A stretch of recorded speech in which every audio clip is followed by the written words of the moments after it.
Getting started with your Webull Brokerage account involves a few key steps. Open and find your account. Log in. Open the Webull app or desktop platform and log in with your credentials. If you haven't opened an account yet, follow the registration process to set up your brokerage account. Deposit funds. To start trading, you need to deposit funds. Go to the Account tab and select Deposit. Follow the prompts to link your bank account and transfer money into your Webull account. Explore the platform. Navigate to the dashboard. Familiarize yourself with the layout. The main dashboard shows market data, your portfolio, and watch lists.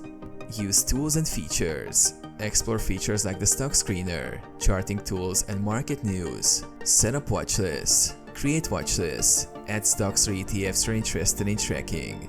Go to the watch list section and input ticker symbols to monitor their performance. Place your first trade. Search for stocks. Use the search bar to find stocks or ETFs. Once selected, tap on Trade to place buy or sell orders. Review and confirm. Enter order details. Review and confirm your trade. Monitor and manage. Track your investments. Keep an eye on your investments and adjust your strategy as needed using Webull's tools and resources.